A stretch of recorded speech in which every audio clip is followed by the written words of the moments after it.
Hello, everyone. We are back today. The dust is cleared, except my hat looks like it's covered with dust. I don't know why. But the It's dust, wet. yeah, no, it just looks horrible. But the dust is cleared, and we're going to get into some hot dog discussions to start with today. Kevin Allen will be joining us in a second. I am going to go find out if I can help him get in, so I'll be right back. So stay here. Okay. Russ and I were talking because he's wearing a New York Mets hat that was given away at Citi Field, and it has Nathan's hot dogs on the back of it. And it's since we're done with hockey games until September and training camp and the World Cup, and a lot of hockey people and sports fans will be concentrating on baseball the next couple months.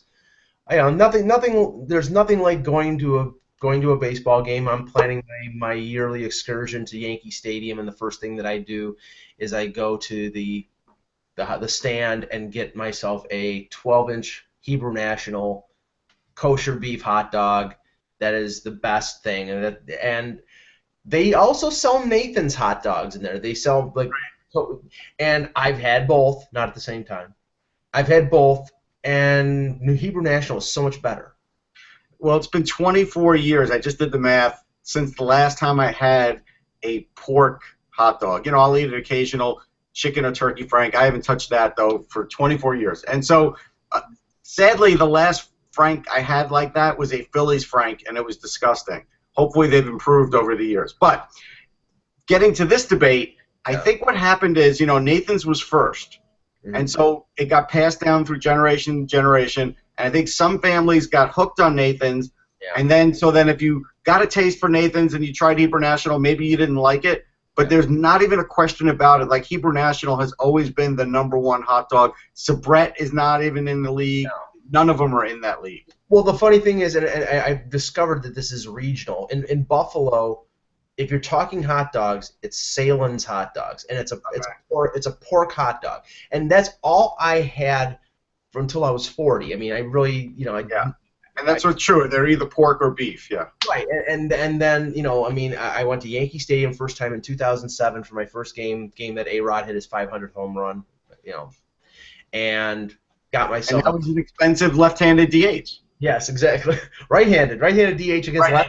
Yeah, against lefties. But I had my first Hebrew National, first kosher beef hot dog, and I was like, "Wow, is this so much better than the one?" And nothing against Salen's hot dogs, but in Buffalo it's Salen's hot dogs. In Toronto, I think it's Schneider's hot dogs that they sell at the Rogers Center. But there's something about obviously something about ballpark food. I mean, some of it is crap, some of it is really good, and I like hot dogs. I'll have an occasional one. I'll tell you the edge. The edge that Nathan's get is if you go to the Nathan's store, like if you go to the one in Coney Island, or if they have, like the Nathan's in Coney Island definitely does this. I don't know if the little ones like at the rest stops and other places do it, but if they still have the buns on the grill, then that's a hard combination to beat, because if you're going to the Yankee game, that guy's just carrying around those buns for 2-3 hours. Like, there's no preparation for the bun. And I have to say, because it sort of grosses me out. Yeah. There are options at the ballpark. You can get a hot dog that's grilled, or you can get the hot dog that's being boiled in this vat. Welcome to Hot Dog Talk, Kevin. The dirty water dog, that's called. And I cannot stand the dirty water dog. It's just it's gross. Presumably they drain that water once a week, presumably. Oh, great, wonderful. And then you load all this sauerkraut crap on it. It's just like, no, just give me a hot dog. I'll put my own condiments on it, not this sauerkraut, nothing else. People look at me weird because I don't put mustard on a hot dog. All I put, sometimes I'll put some onions on there. I don't put mustard. I don't put relish. I don't put ketchup. I don't put sauerkraut. Just give me the damn dog. You guys are making me hungry. I've been gone from 2 months and nothing has changed. Mike was there. Only this time it's about hot dogs. We're just talking hot dogs, right? You get back, there you go. Mike's just as angry as ever. Okay, Kev, tilt your screen down a little bit. Yeah, there you go. I know. Everything's the same. Why would it change? Why would you think it would change? It's a perpetual rant, Kevin. I just keep going. Right. Yeah. Right. Well, you change the subject, which makes it more interesting. So it's not the same rant all the time. Well, the rant is the same, but the subject is always different. It all comes from the same angry place. Yeah. That's all good. All right, let's get going here. Let's get started because Kevin doesn't have very long. So we'll get started here. And, There's something going on in the NHL, I think, over the next 24 hours. That's maybe we should talk about that. Yeah. Yeah. It hits at the worst time. Okay, me, then Russ, then Kevin. You got it. I think I know the date. Pretty sure. Are you sure? Before we get started, I have to say that Bovada sends me their odds all the time. And they always personalize it. They say, "Hey, Kevin, we thought you'd be interested in these odds," and I keep waiting to see odds that Eklund will get the date right. That's a really scary bet to make. You don't want to make 5-1. Yeah. You don't want to make that one for sure. All right, here we go. Ready? We hit a little bell here to help in editing. So,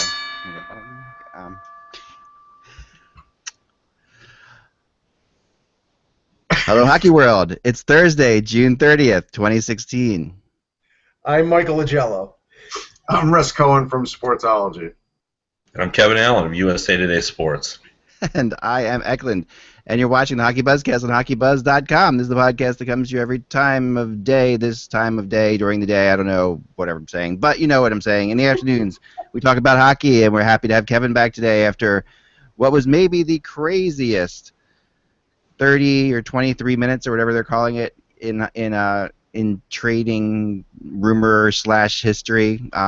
And of course, Kevin, I'm driving up the QEW at the time that all this is happening. It couldn't happen when I'm sitting at my desk writing my story. It had to happen when I'm going 120 kilometers over the Burlington Skyway, and all of a sudden PK Subban gets traded for Shea Weber. Yeah, I mean, it was such a crazy period that we can't even agree on how many minutes duration. Like, I've seen some people have said 23 minutes. I've seen 24. I've seen 25. I just say under 30. And who would have ever thought that it would have been possible for Steven Stamkos to be the least newsworthy of three stories at the time it happened? That's the crazy thing to me. Like, we're all sitting here charting Stamkos minute after minute after minute, and it turns out that when he actually signs, he's kind of buried by the other two stories. Yeah, no, it was big. I probably, if I had to rate him, I would still rate Stamkos as second on that, just because the New Jersey Devils, God love them, but they're not the highest profile team in the league, to be sure. So right, yeah, that's the one. Like, I mean, there were winners obviously in all three trades, but the Devils were the clear-cut winner in that trade. Yeah. I mean, it's not even like you can't even, at least in the Montreal trade, they're getting back a dominant defenseman in return. Right. I mean, I think the Predators win that trade, but I mean, the Canadians they're probably not a better team, but they're not a worse team because of that trade. But oh my gosh, like the Devils just hit not only a home run but a grand slam and out of the ballpark. 612 feet is what I measured the distance on that home run. Yeah, I mean, if you could have said there was any way that the Devils could get Taylor Hall, I would have said no. I would have said there's no way they can get Taylor Hall. There's no one they have that could trade for Taylor Hall. I just didn't think there was any. I mean, Corey Schneider maybe. This is the thing, and I'll like Kevin, but Russ and I were talking when that deal happened, because I called him immediately and tried to text you, and we're saying, okay, what besides Larson? Could it be Pavel Zacha? Could it be this? Could it be that? And then when we find out it's a 1-for-1, we're like, did Peter Chiarelli have a lobotomy? Because that doesn't make any sense. I'll tell you what happened. Go ahead, Russ. He went shopping for defensemen. The price is ridiculously high. He bought a defenseman off the rack, and he needed a right-handed shot.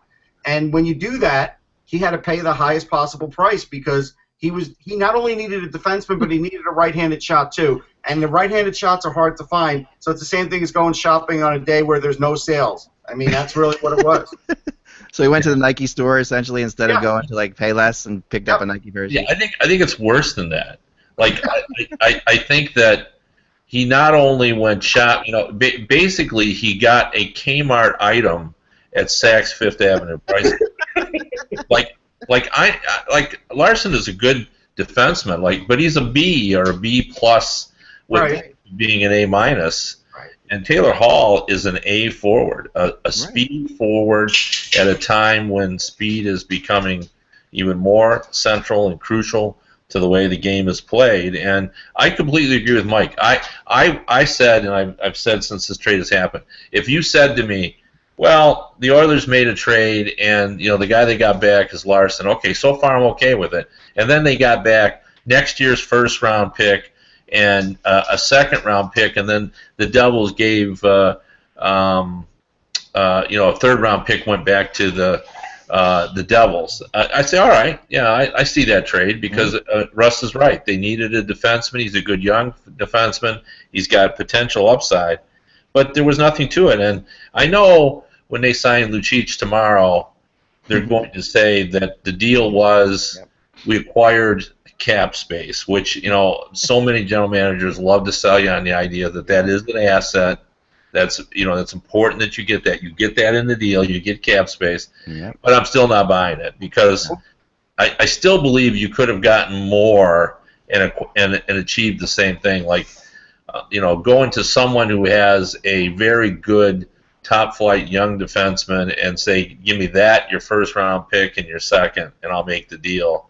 Achieves, This is more than the Blue Jackets. This is more than Ryan Johansson's. This is more than Seth Jones, in my opinion. Seth Jones is a better defenseman, right? We all kind of agree has more upside than Larson. But they got, and Ryan Johansson is not as good as Taylor Hall. So to me, this is a completely not yet. I wouldn't close the book on that just yet. Well, the funny thing is, and when Clefbaum's contract was signed last year, and we did a webcast on that, and we questioned, I think he had 67 games in his career. He was signed for around $4.1 million, and I remember comparing him to another questionable signing for the almost same amount. That was Larson. Now they have both of them. And I'm not saying that they're bad defensemen. I think they're pretty decent defensemen. But for the price that Edmonton paid, you had to get yourself a legitimate, no doubt, top pairing guy. And I think at best, Larson is a good second pairing guy, and he doesn't generate offense. So I don't know what Peter Chiarelli's thinking. I understand being a Lucic. He does have a good shot. He can generate more offense than New Jersey let him. But even forgetting about that, I think maybe Edmonton was going for the shock value here. We kept hearing that locker room needed to be like shocked. And maybe Taylor Hall removing him from that locker room was the biggest kind of shock you could do to that team. I mean, that's the only thing I can come up with. He accomplished it. Yeah. Well, it's crazy. It's crazy, but as crazy as it sounds, and I agree with you, Kevin. That's the other trade is the Subban for Weber trade is far more equitable. Like, it makes more sense in both teams. You can see where their teams are going with it. Yeah. But Canadians fans, I got into it with them this morning. They're equally as upset, if not more upset, about that trade than the Oilers fans appear to be about the Hall trade. I don't know about that. The Oilers fans are. No, they're upset, but man, if you've been seeing there's a popularity issue here too. I mean, Subban was such a popular player in Montreal, and I don't want to make any mistake about it. I think I think we all would agree that the Predators won that trade. They gained 4 years. And you guys all know the way Laviolette plays. Yeah. And the way Laviolette plays is perfect for Subban. And to be honest, the way that Weber likes to play is actually perfect for Terrion. Right. Now, for sure. This is why I think it's okay from the Montreal perspective. Like, I agree that the Predators won the trade, but why it's okay is that they, if you're going to be goalie dependent, which they are, and I just could launch another rant by Mike about the fact they have no offense, because he's been ranting on that for 2 years, and he's right about that. But if you're going to be goalie dependent, you better be hard to play against. And they were not hard to play against, and they couldn't get to the net. So now, last week, they've added Andrew Shaw and Shea Weber to go with to go with Gallagher. Now all of a sudden, you want to play the Canadians in a playoff game where you got to keep your head up when you enter the zone now because of Shea Weber, and you're going to have to deal with Shaw, and Shaw obviously will go to the net. And if you can't get the puck to the net from your forwards, then hammer it there with a big booming slap shot Right.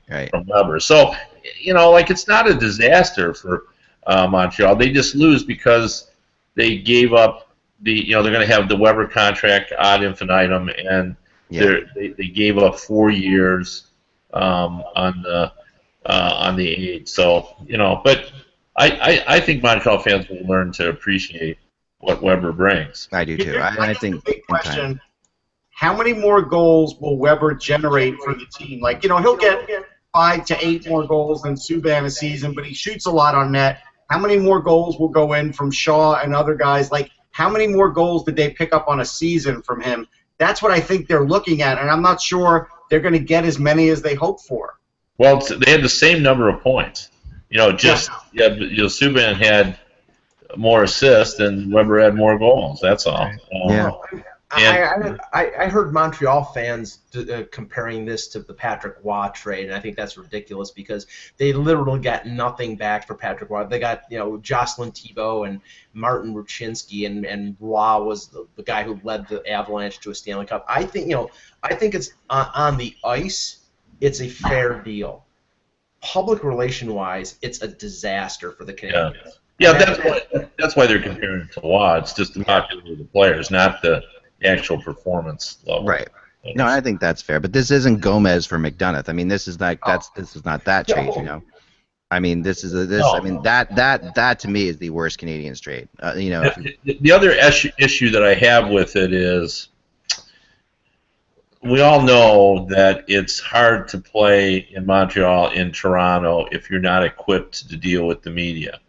Subban, who said yesterday, well, I don't know if the Predators have a better defense now, but they have a better looking defense now. He was equipped. He was equipped to play in Montreal. Yes, he was. he could deal with that. I don't know whether Shea is going to enjoy that experience. Shea is a quiet guy. He's a quiet leader. I think he's tolerant of the media experience, but to deal with it every day like he will now have, I don't think that'll be enjoyable for him. But he's a consummate pro, so he'll figure out a way to deal with it. And you hope it ends up working out for both players, because certainly the Weber will draw more attention to his successes in Nashville. Well, Subban got his last shout going out the door. He said something to the effect of, "I know I have a better chance of winning the Stanley Cup now with Nashville than I did with Montreal." I'm just paraphrasing, but I mean, in reality, if Carey Price comes back and he's healthy, which is a big question mark, and you have Weber and you have that grit now with Shaw and Gallagher, and Pacioretty returns to his. I still think they need to add some offense, and I hope Bergevin knows that. If they do that, then for the next 2 to 3 years, this could be beneficial for the Canadiens. But then, Weber's 33, 34 years old, and Subban will be in 29 or 30. In the long run, I think this is a better deal for Nashville. The last laugh for Subban will be when he plays that comedy club in July, because who knows what his material is going to be like now. It just got a whole lot better. Yeah. Well, the one thing about this, too, all of us had heard some of the crazy scenarios that were suggested for a possible Subban trade, and in a lot of those, they ended up not getting back a defenseman. They were going forward to help Mike's offense. I'm putting Mike in charge of the Montreal offense. Henceforth, it will be always referred to as Mike's Montreal. Mike's. Yeah, I'm sure Canadian fans are appreciative of that. On the Canadiens managerial depth chart, it's Mark Bergevin, Rick Dudley, assistant GM, Mike Agello, assistant GM in charge of offense. There you go. You're in charge of offense. You're in charge of offense. So, the Canadiens might be more angry about that than they were Subban, but continue. Well, I mean, a lot of the scenarios that people proposed, all included like him getting swapped for, a Taylor Hall. Right. Or Evgeny Malkin, or something of that ilk. So this is the case where, and then the problem with those trades, as you and I had talked about, is that suddenly leaves Jeff Petrie and the 107-year-old as your top two defensemen. All right, so two things, Kev. They did offer Subban for Draisaitl. No, it was Draisaitl, a first-round pick, and either Nurse or Clefbaum. Clefbaum. Okay, so that's what the whole package was. Okay, I mean, so is that deal a better deal? For who? For Montreal? Yeah, for Montreal. Oh yeah. I know why they turned that down. I mean, that's a lot. I think. Draisaitl. Yeah, Draisaitl is. I think has the potential to be a better player than Hall. Yeah, me too.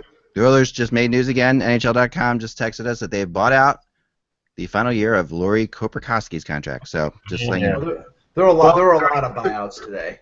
Can anybody explain Garth Snow turning down Travis Hamonic for Taylor Hall? Like, he handed them to the Devils. That to me, that is a tactical error on the biggest, really on the biggest stage. Is that confirmed, though? Did that actually happen? Has that been confirmed? Arthur Staple reported it. And there was a report out of Buffalo that Tim Murray was offered Taylor Hall for Ramses Ristolainen, who's an RFA. That's a non-starter because they can't do that, make that deal. Yeah. I mean, if anyone should understand that, it would be the Oilers. Why they wouldn't make that trade, because you can have all the great forwards in the world, but if you haven't got any defense, and Ristolainen is the only blue chip defenseman they have. Then your number one defenseman in Buffalo is Zach Bogosian.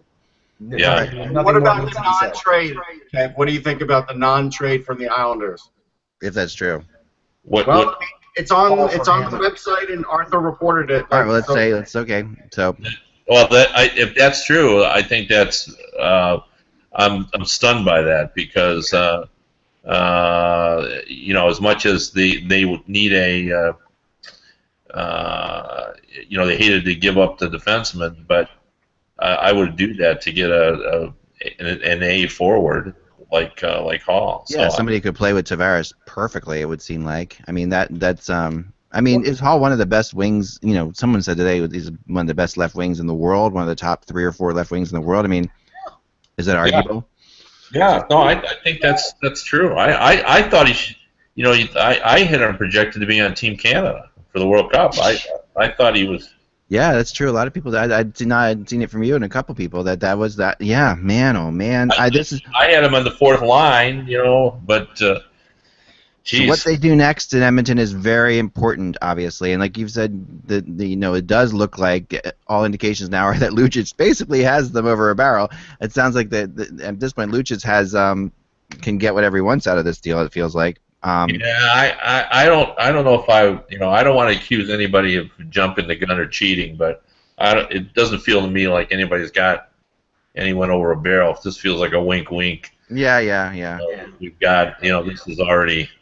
Yeah, I'm not trying to accuse him of cheating. It just feels like that there's so much expectation right now that Lucic is signing there that. Well, no, but I guess no. I'm actually going. I'm going the other way. I'm saying I think the deal is done. Like I don't. right. Walk this smacks of when Chiarelli was the assistant GM in Ottawa, and he was going to be the GM in Boston, and Zdeno Chara just happened to sign in. Yeah. Sort of, just a little. Yeah, that he'll sign at 12:05 or something like that. Yeah, I mean, I'm not saying that they've signed a contract and all that kind of stuff, but I'm saying I don't think he has them over the barrel, because I think everybody knows where everybody's at. Yeah, and we do agree that Lucic is a good fit for Edmonton and has been a good fit the entire time. I mean, that's only a good temporary fit. Like, how many more years is he gonna? Here's my worry. My worry is they signed Lucic to a 5-year deal. And by the time Edmonton's really a cup contending team, he's too old to do anything. Right. I will bet you, Russ. Or too much mileage to do anything, I should say. I will bet you, Russ, it's 6 by 6. 6 years, $6 million. I'll bet you that's what he gets. Yeah. And to me. Yeah, I salute the signing, though, because it helps on so many different levels. They need someone with the grit. Particularly when we saw how he went down last year with the injury. They need someone to play with him the first couple of seasons. And, Lucic can score 20 goals as well. He's won a championship.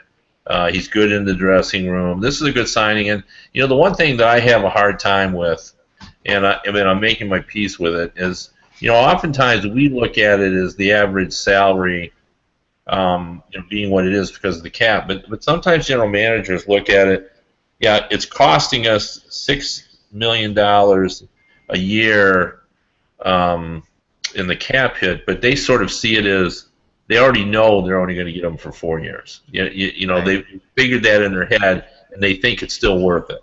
Like, you know, you're buying those 4 years, and you know you got to give them that way to get the cap hit the way you need it. But you know they're already counting on the fact that he might only be there for 4 years, and that's hard for me to get my arms around. But I think that a lot of GMs actually look at it that way. They know when they sign it, okay, we're only going to have him for 4 years where he's going to be, and then he's going to become a liability. Yeah. Here's the thing, okay? So they wanted to get Sandpaper. They got Maroon. They signed Maroon for a couple more years. He had 14 points in 16 games. Why do you need more Sandpaper? Like, I don't know if Lucic is overkill or not. Maroon did a good job for them. Why not just put him with McDavid? He played with Getzlaf and Perry.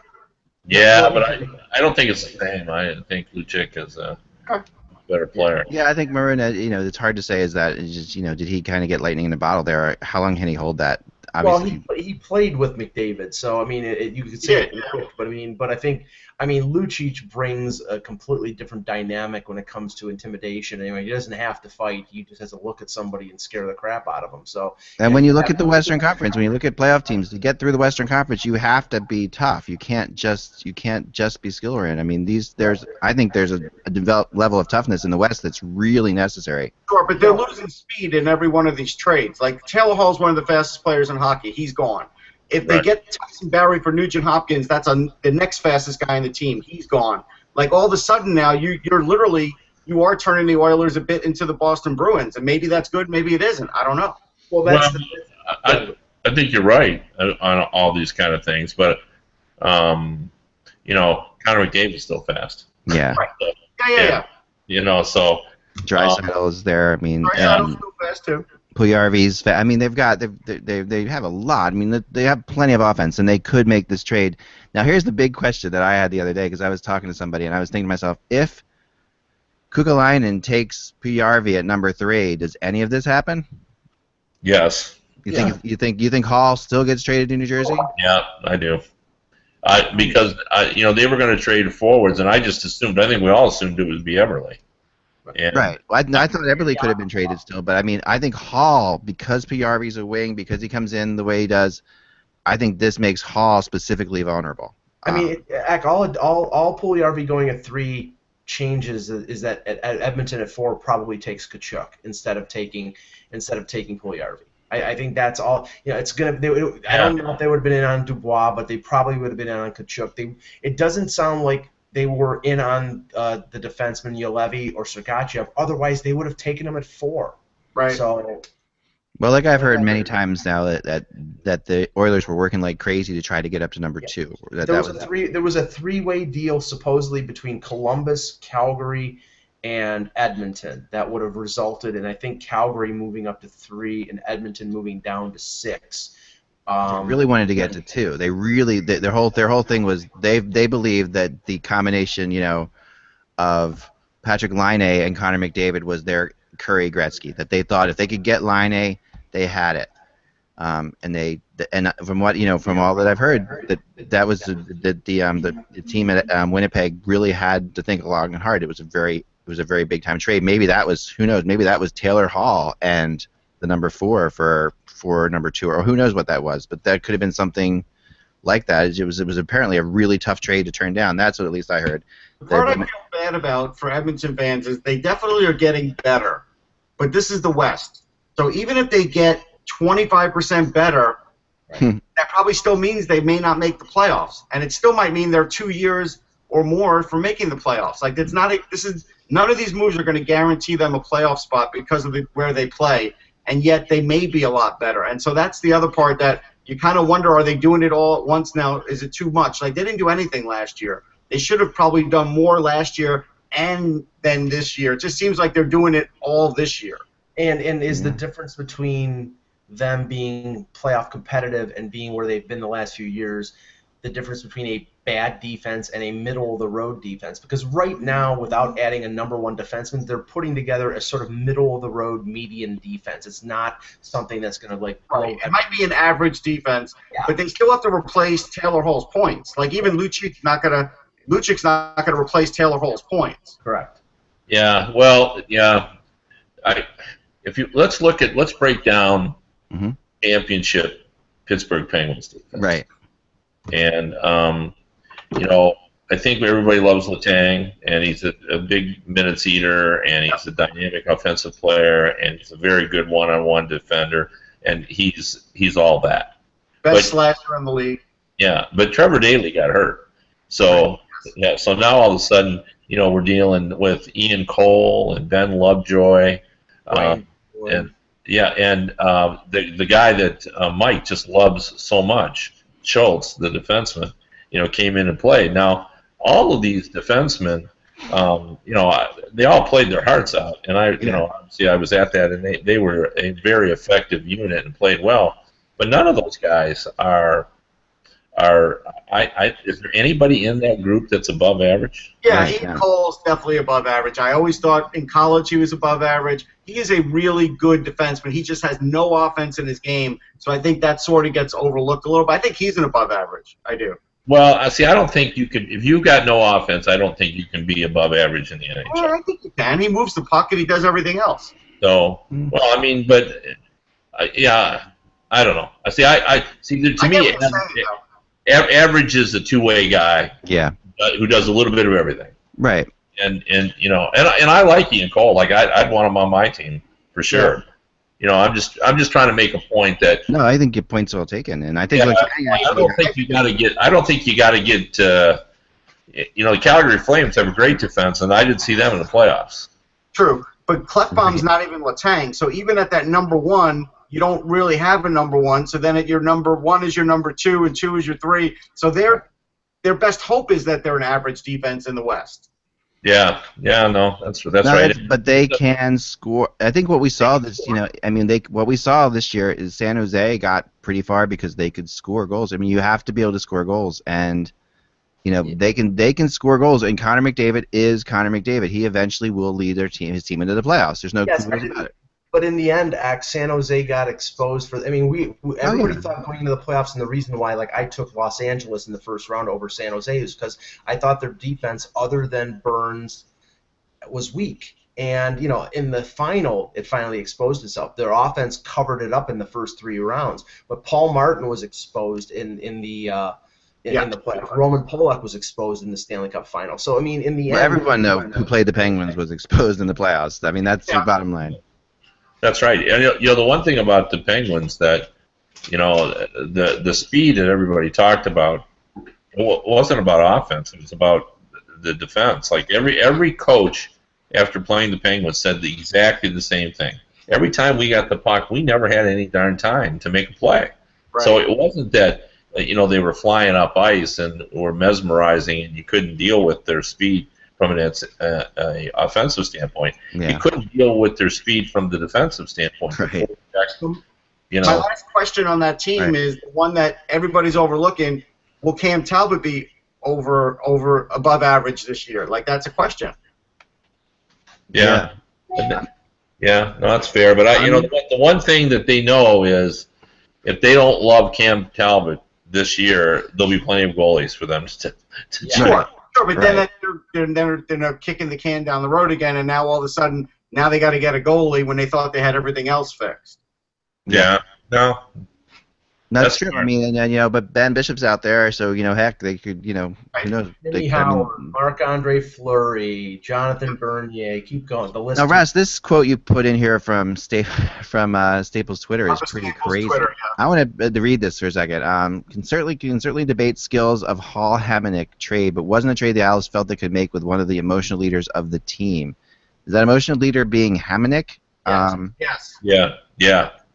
That's a fascinating quote. I mean, I'm not saying anything against Hamonic, and he's a good guy and he's a good leader, but at the same time, this guy requested the trade last year. I mean, the last we saw, yeah, but I think people take into account the extenuating circumstances. Okay.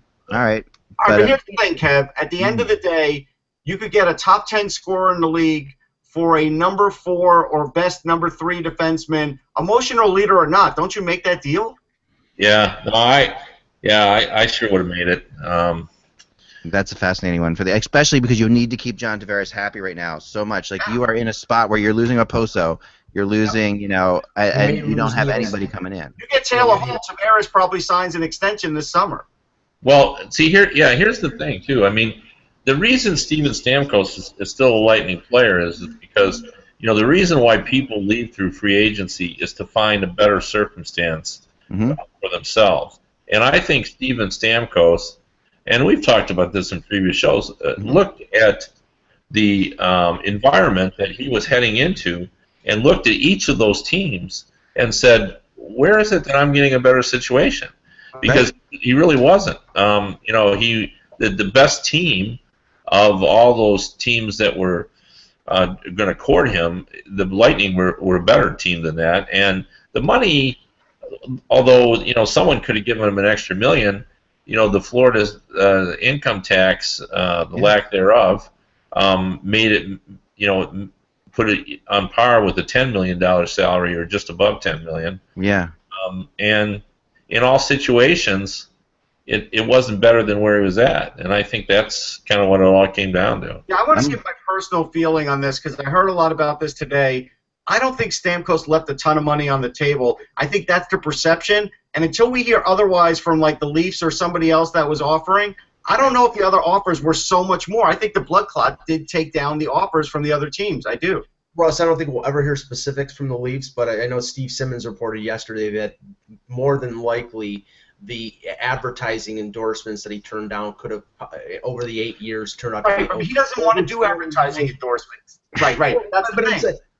Russ, he wasn't leaving Tampa. I mean, if money was the motivation, and he would have followed what the PA wanted and what Newport Sports wanted, he would have been the highest paid player in the league. I believe the Leafs would have made him an offer greater than what Kane and Taves made. So $10.75 million. Can I throw something out there that's crazy? I'm going to show this. I got a conspiracy theory on this that I heard today, which is just this is a really good one. And I'm not saying this is true. But what was that? Getting the drum roll ready here. Okay, this is a really good conspiracy theory. You know when they brought Stamkos up and they talked to him? Oh, no. When they brought him up to Toronto and they brought in the guy from, you know, Mr. Tire or whatever, Canadian Tire, right? I heard somebody say that what if Stamkos looked at all that and said, that's exactly what I don't want. Like, I don't want all that publicity. I don't want to be Mr. Tire in Canada. Like, I want to be. And, you know, I mean, I'm just throwing it out there. It's an interesting thing. No, I agree with you because I think if Stamkos could show up at the rink and make 8.5, which is worth like 9.5 or 10, and the only way he could make that 9.5 or 10 in Toronto is by also having to pitch Canadian Tire, he probably doesn't want to do it. I'm telling you right now that probably is not the case. We don't know. We don't know because none of us know. But from my point of view and from what I could see, if with Buffalo potentially offering him 11 to 12 million, which is what everything was being talked about at the draft last weekend. Toronto was going to make him the highest paid player in the league. What this is what Kevin said. He sees a 3 or 4 year window in Tampa. Oh, I think that's true too. Yeah, I think a majority of that's true. I'm just throwing this out there as an interesting conspiracy. You know, it's never one thing. It's always all involved, man. And you know, the other thing that I took note of, you know, he's very respected in Tampa. Like the players there love him. He's a good captain. Yeah. Despite the issue about the center ice, he and John Cooper have a mutual respect. Yzerman respects him. He has a good relationship with Vinnick, and this is an important thing. He has some measure, and we'll put quotes around that, of privacy that he could not find in other cities. Like he can't go. He told me he can go out to eat and occasionally slide in and out and not even be noticed. Now, not always, but sometimes. Yeah. So, here you go. When you factor all that in, I think it just. That's pretty right too. So two quotes from Stamkos. He's holding a press conference right now. The thought all along has been, let's just be as informed as possible. I think that Tampa gives me the best chance to win. Also, for me, the money was not what it was all about. So that feeds into he's got the best chance to win in Tampa. And you never know. 2 or 3 years down the road, if they've won their Stanley Cup, he's got a no-move clause. If he wants to go somewhere, he can go somewhere. He may want to finish out his career in Tampa. It's not like he's that underpaid, though, at $8.5 million. Let's start the Stamkos rumors now because let's start. Let's also not forget that he grew up idolizing Steve Yzerman. What did Steve Yzerman do? He played for one team his whole career. Right. And Now- speaking of Steve Yzerman's team, I want to talk about that real quick before you go, Kev. Detroit now suddenly has a ton of money to spend.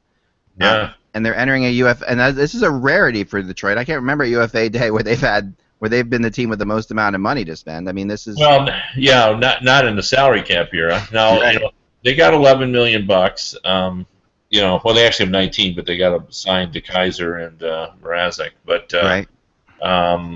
And all that was going to go to one player. They were going to put all their eggs in the Stamkos basket. So Right. I think what you're going to see now is they're going to pick their way through the buffet at the Chinese restaurant. One from column A and one from column B. I think they'll try to get Brouwer. I think he fits what they're trying to accomplish. I know from talking to insiders there that they want to get some toughness on every line. Right. And he could do that. Will they make a one-year offer to Campbell? I don't think they'll get him. I think he's going to go elsewhere. But perhaps they'll do that. I think they'll poke around at Okposo. The one guy that I'm very curious about is David Backes. Yeah. They've always sort of had a fascination with him. The only problem is, and you and I have talked about this, is just his age. And he wants a 5-year deal or longer. So. Now you're talking about pushing into the late 30s, and he's got a lot of miles on him. Yet you love everything about him except Yeah. Or do they get Brouwer and make a trade for Shattenkirk and give him his extension? Yeah, the asking price for Shattenkirk, by all accounts, is very, very, very high. To use your Chinese food analogy, Kevin, is there any interest in the sweet and sour Eric Stahl?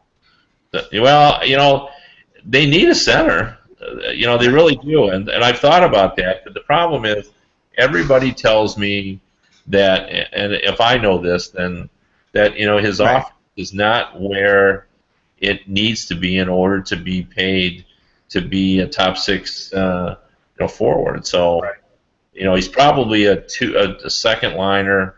But that makes sense. I agree.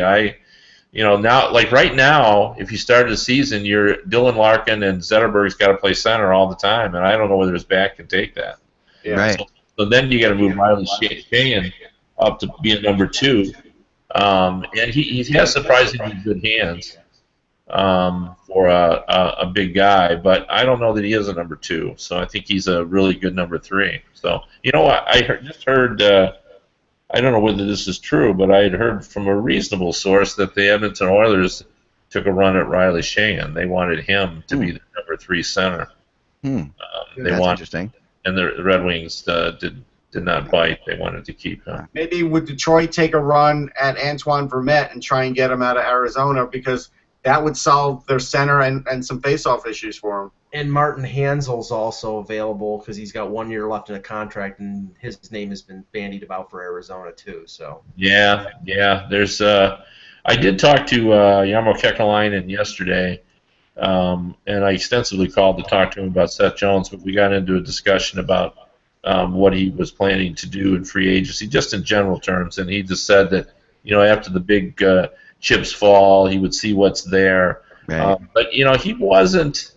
And who knows? I mean, he's not going to give away the grand strategy, but he didn't seem like he was as hung up on finding the number 1 center as most of us are projecting their issue to be. Like, he felt like their center depth was strong enough that it would help them overcome the fact they don't really have a true number 1. Yeah. They felt like he felt all their centers were good, solid, two-way centers, and his wingers were good, with Saad and Foligno there. He expects them to have better years. So, I mean, look, Dubinsky's gritty enough to fill the spot, and Wenberg certainly has upside, so he's not in horrible shape. They are very much. Yeah, that I think that's quite exactly what his assessment was. He's okay, and they really like their defense. Oh, they do. I know. I talked to them He's about gotten that. a lot better. A lot better. They're really high on the kid coming in, from Lawrence. Lawrence. Yeah, If he plays this year, it would be amazing. I don't know if he'll play, but he's really close. I was told he is in this year. He is their best defenseman. I had every impression that he's penciled in. Yeah, but he has Torts I asked yesterday, and these are our best defensemen they're playing. I know, but it's Torts as a coach. We'll see how it works out in camp and everything. No, he likes him actually. Apparently, I mean, then they do have a solid 3 defense. You know, I mean, they've got 3 really good defenders there. The only thing I heard about them today was a possibility of moving Hartnell and retaining half the salary. Well, that's interesting because Yarmo said to me that you don't rule out that we may make one more move to give us some cap flexibility. Yeah, and that's I heard LA and the Islanders being interested in Scott Hartnell. LA is a really fascinating one with Scott Hartnell. That could be a good fit when you think about it. Either way, it would fit either way. It would. Well, here's what's interesting about the Hartnell thing is there's been so much discussion about Hartnell moving that he's now sort of covered in sort of negativity. I know. Like we got to get rid of Hartnell. Hartnell can still play. He's still a 20-goal guy. He's still a 20-goal scorer. 20-goal scorer, and he's got grit and fire, and I just that's what happens sometimes when a guy's been part of trade rumors for so long. Yeah. Like he's useless and he's trying to get rid of him. That's not the issue. Well, the one thing they bought out Fedortut and they bought out Jared Bull today. If the rules for expansion stay the same, they have to protect David Clarkson because he's got a no-move clause. So, and that's just bizarre. But they didn't buy him out because there's no cap relief in it, which is it just shows how bad that contract was. Yeah. Yeah. So we'll let you go. Okay. But what I wanted to do from you, I'm going to talk to you later about this. We're having a little contest tomorrow, and I wanted to get you in on this contest. And the contest is to try to pick the 5 players who tomorrow will make the most money in signings. Like just so basically having fun with that, I'll talk about it later or something like that. But we should just do an email. We'll just do an email chain. I'll just do an email. Yeah. Now, are you guys going to go on all day tomorrow, or what? Yes, we're going to be on from 11 a.m. on, and so we'll if you have a chance to jump in, or we'll call you, or. So 11 p.m. I'll be send you an invite for sure. Yeah, I can probably jump in and out, but I would not be able to stay for any. Good. No, that would be wonderful. Last thought, I guess. Last question is Okposo. What are your thoughts on Okposo right now? I have heard that he has become sort of the hot property. Right. That everybody now is talking about Okposo because he's a younger free agent. Right. And you're getting all of his prime years, and 67 goals in 3 seasons, big body. He's not certainly a pounding away type forward, but he's a big body.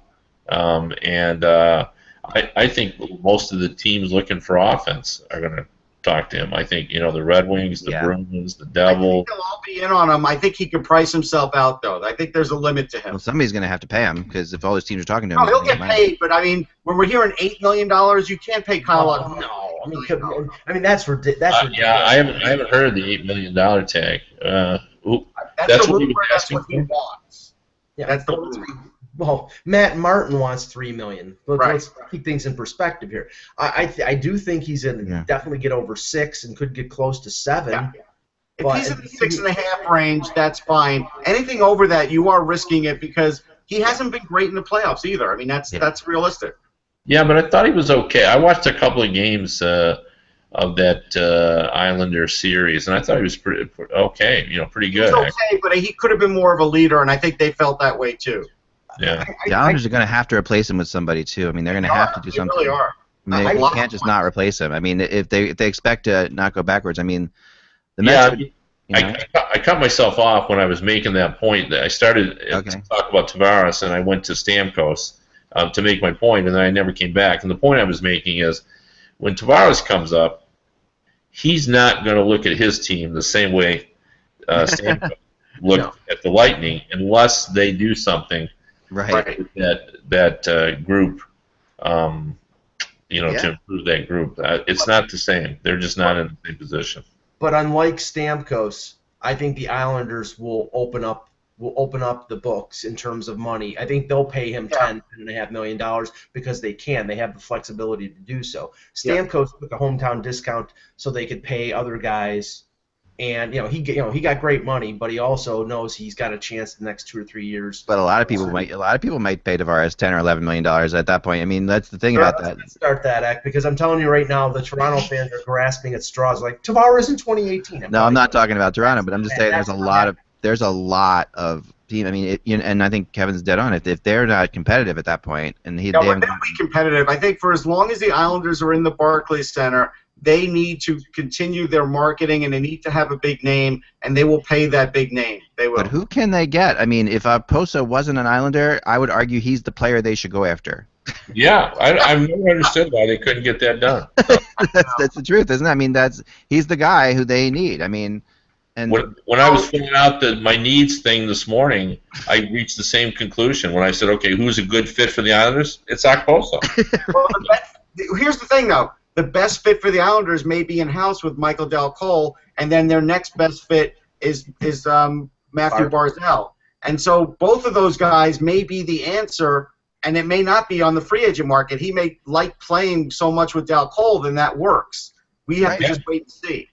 Yeah, that is a possibility. I'll tell you this: I think there are going to be a sizable amount of teams that are not going to be shopping at in the high rent district. They're going to be shopping at Dollar Tree. They're going to be looking at young guys who didn't get qualified. Yeah. And I think Toronto was one of them. They're going to be looking for young veterans who they can get on a couple-year deal, or stopgap older guys who they can flip for draft picks again. I think that's what they're doing. Ranger fans want to jump off a cliff. They've got there's no buzz. They didn't get any cap relief. Like, they're in a bad spot. Well, there's a whole lot of teams. Eck and I talked about this. That just aren't going to do anything. Right.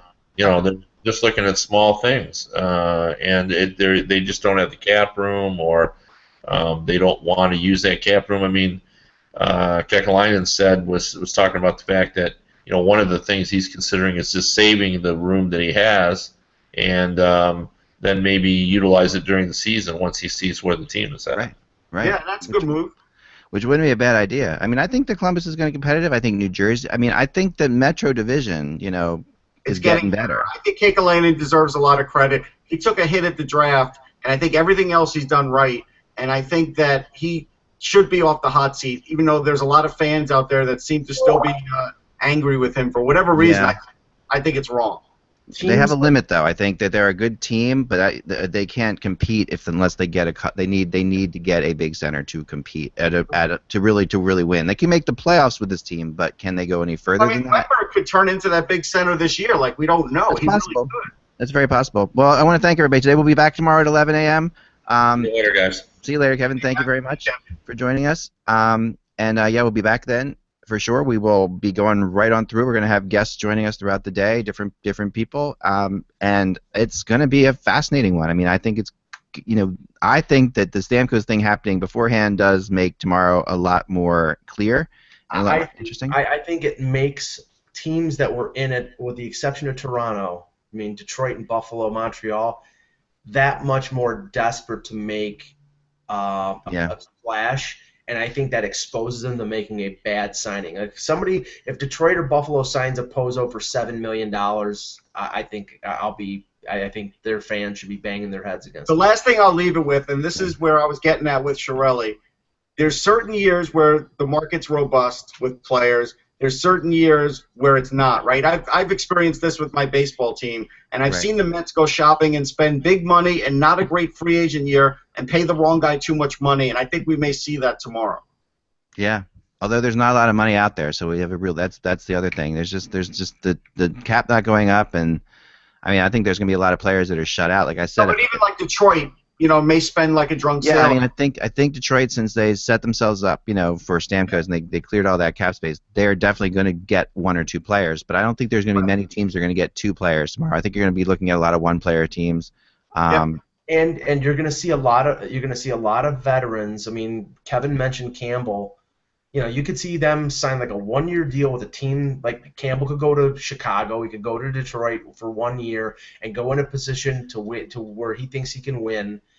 Players taking that short-term deal to go where they want to go, and then they can hit free agency a year later or retire and Campbell's case. Right. I'll say this to Ranger fans. Nick Holden may be their pickup. Like, that may be it. They may not be able to do anything else. And if that's the case, that's the case. I heard an interview with him yesterday, and he was a Columbus draft pick, so he's friends with Broussard and Nash, so maybe there's some camaraderie there. Yeah. That's it. That's all I I got. mean, there were a lot of rumors that Nash was being, that there was a possibility of Nash getting. He's shocked, but again, it's a tough deal to take. Yeah, I don't think it's going to happen now. It sounds like. I mean, it sounds like that. I think that was tied into them going after Stamkos. I really do. It had to be, So I think that now you hold on to Nash because you really. Right. I mean, to move Nash, they were going to have to add something pretty significant from what I was hearing, and they're not going to want to do that now. I think a lot of the players you're talking about, Mike, like a lot of the guys that you get for $1.5 million to $2 million or maybe $1 to $2 million are not going to be tomorrow. I think we're going to see a lot of those guys in the coming weeks, but I think you're right. tomorrow we'll see like maybe 10 or so players, but it won't be that crazy tomorrow. I think it'll be a lot of speculation. There'll be a lot of rumors flying around for sure, but what actually gets done tomorrow is going to be fascinating to see because I agree. I don't think there's going to be I think Oposo might get done tomorrow, but he might not. It might be the kind of thing if he's really holding out for that kind of money, he's gonna. If you're Oposo right now, you might as well hold out, I guess. And although I'm going to bring a crossword puzzle just in case. I'll bring my cost drops. Right, we'll have fun. We always do. If we got through last year's trade deadline, guys, we can get through anything. That's all I can say. The last trade deadline was the worst of all. So we can get through the trade, and I think the trades are still I think trades are still out there right now. I do. I think there's. I still think that Ryan Nugent-Hopkins is going to get moved. I've talked to people about it, and I think they're going to move him too. I did talk to somebody in the Western Conference. And this is another thing that I want to mention. I did talk to 2 Eastern Conference GMs, okay, and 3 in the West. 2 in the East said to me that they didn't even know Hall was available. Now, you can sit there and say that's bizarre because, we all knew, and someone tweeted out, oh, we all knew Hall was available. No, you actually really didn't know. We didn't know Hall was. I mean, we could all sit there and rumor, but until, Edmonton says to you Hall is available, you don't think that that's possible. So they go out there. And a couple of them were actually mad. They're like, "Man, we could have given," and we could have given more for Hall. That kind of thing was going on. I did get the impression though that no team in the West was, and I think that Edmonton definitely kept him out of the Western Conference. They definitely wanted to move him. They did not want to trade. They did not want him to come back to bite them in this case. And we've talked about lately that hasn't happened as much. The teams are really not caring as much. They'll trade within division, but this is the case where they did definitely move him out of the conference, and the teams they talked to all seem to be basically out of the conference. So yeah, I think that's when you look at Buffalo and the Islanders, and I even heard Carolina was, and that's where I kind of really would have been even. I mean, Justin Falk for Taylor Hall. I mean, that would not have blown me away if that had happened. I would have been like, okay, because we just talked about Justin Falk yesterday. Why would you trade Justin Falk? Well, if you get Taylor Hall, you might. Right. That would have been a better pickup for them, but they didn't do it. No, I mean, but that wouldn't have been crazy. That's the crazy thing about all this. It would have been wouldn't have been as crazy as this. I mean, we've talked about Larson, you and I think, Russ, before in the press box, because I'm actually a Larson guy. Like I like him too. When people were saying he was a bust, I was like, he's not a bust. It's just that what you're expecting out of him because of where he was drafted is not what you're necessarily seeing. Right. Even Ray Shero said, hey, we kept him in a largely defensive role. I mean, he does have a little offense, but we didn't even give him a chance. He said Andy Green had 40 points 2 years ago, but we didn't even give him a chance to get 40 points last year because of the role we put him in. Right. You have to remember those things too. Oh yeah, and when you watch Larson play, you understand why he was a good draft pick. You see he's a smooth skater. He does make some smart plays. I did see a stat out there that he only had like 29 turnovers last year and like 80-something attempts, like I guess in the offensive zone or wherever it was, and that's a good number. It was a lot lower than a lot of other defensemen. Tomorrow, one of the things I want to talk about, guys, and I would get into it now, but it's a long discussion that we can save for tomorrow because we might need the thing to talk about. But I remember this. Bring up advanced stats to me tomorrow because I had a complete and utter just explosion about them today on Twitter with some people. And I am not against advanced stats at all, but what these people were saying they could find, the things they said you can find out of advanced stats was just unbelievable to me. Advanced stats will tell you some things, but they will definitely not tell you some things too. So there's some that we're going to talk about that tomorrow because that's a big rat hole. Great. But that'll definitely kill a couple hours tomorrow. So if you're an advanced stats junkie and you want to hear a big good debate tomorrow, we'll have it out then. Owen out. Yep. Remember, without the buzz, it is just hockey, folks. We will talk to you soon.